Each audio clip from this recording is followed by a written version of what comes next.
हमारी ईमानदार पार्टी है, भ्रष्टाचार बंद करके खूब पैसे बचाए और उस पैसे का आप लोगों को फायदा पहुंचा रहे हैं। पूरे पंजाब में जगह जगह मोहल्ला क्लिनिक खुल रहे हैं, यहां भी खुले होंगे 12 मोहल्ला क्लिनिक। कौन कौन गया मोहल्ला क्लिनिक, किस किस ने देखे हैं?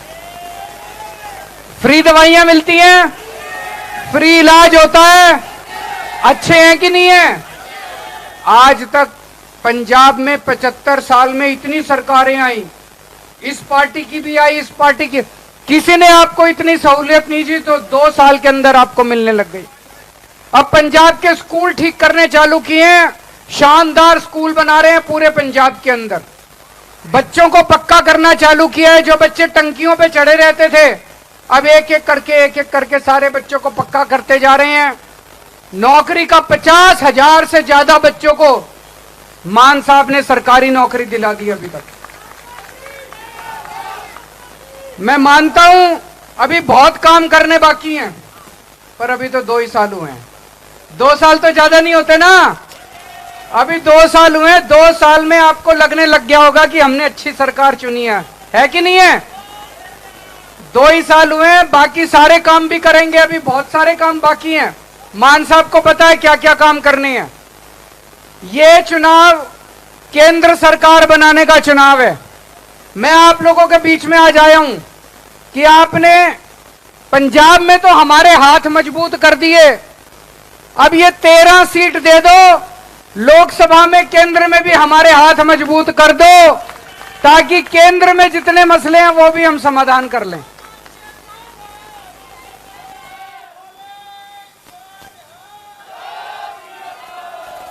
इन्होंने पूरा तानाशाही कर रखी है। इन लोगों ने पंजाब के 8,500 करोड़ रुपए रोक लिए मोदी सरकार ने।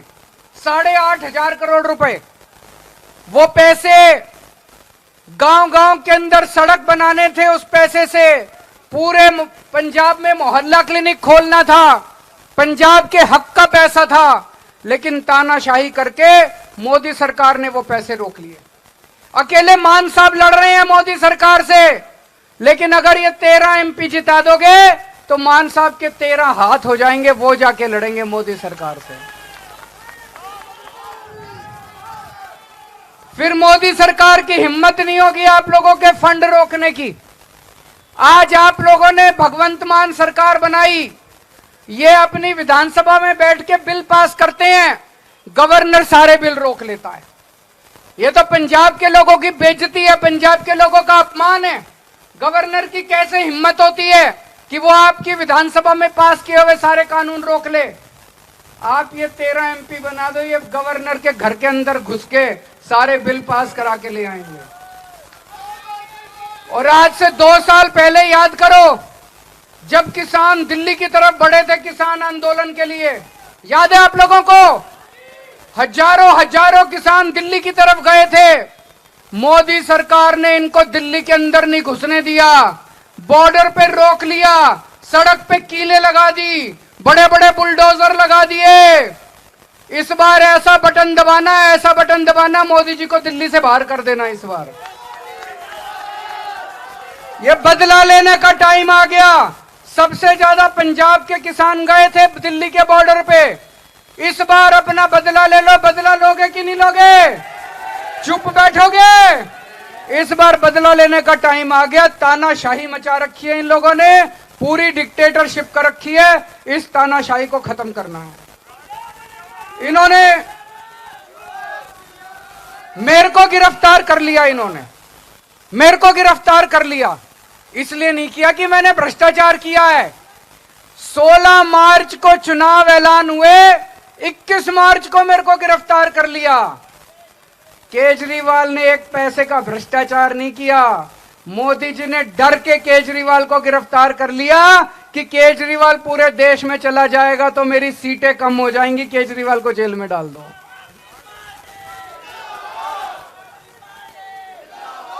और इनका अहंकार देखो दोस्तों, इतना बढ़ गया इनका अहंकार, इतना बढ़ गया। अभी थोड़े दिन पहले भगवान जगन्नाथ को कौन कौन मानता है? हाथ खड़े करो जरा से।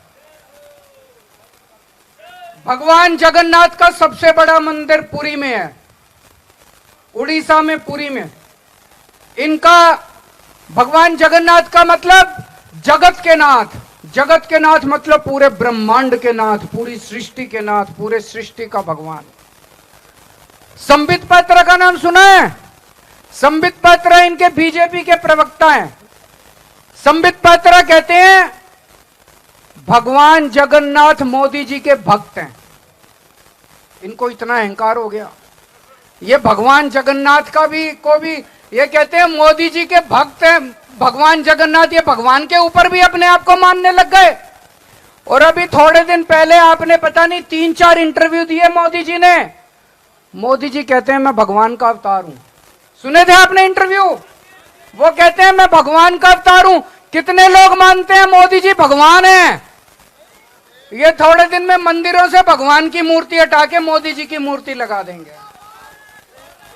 कहते हैं जो राम को लाए हैं हम उनको लाएंगे। अरे हमको भगवान राम लाए हैं। हम कहते हैं पृथ्वी पे मैंने जन्म लिया। पृथ्वी, जय श्री राम, जय श्री राम, जय श्री राम। ये कहते हैं मोदी जी भगवान को लाए हैं। ये कहते हैं मोदी जी राम को लाए हैं। अरे शर्म कर लो यार, इस पृथ्वी की रचना मोदी जी ने की है। इस ब्रह्मांड की रचना भगवान राम ने की है। इस सृष्टि की रचना भगवान राम ने की है। और तुमको इतना अहंकार हो गया, तुम कहते हो कि भगवान राम को मोदी जी लाए हैं। इस बार 2014 में कहते थे मैं प्रधान सेवक हूं। 2019 में बोले मैं चौकीदार हूं। आज कह रहे हैं मैं भगवान का अवतार हूं। इस बार ऐसा बटन दबाना इनका अहंकार चूर चूर हो जाए। ऐसा बटन दबाना, ऐसा बटन दबाना।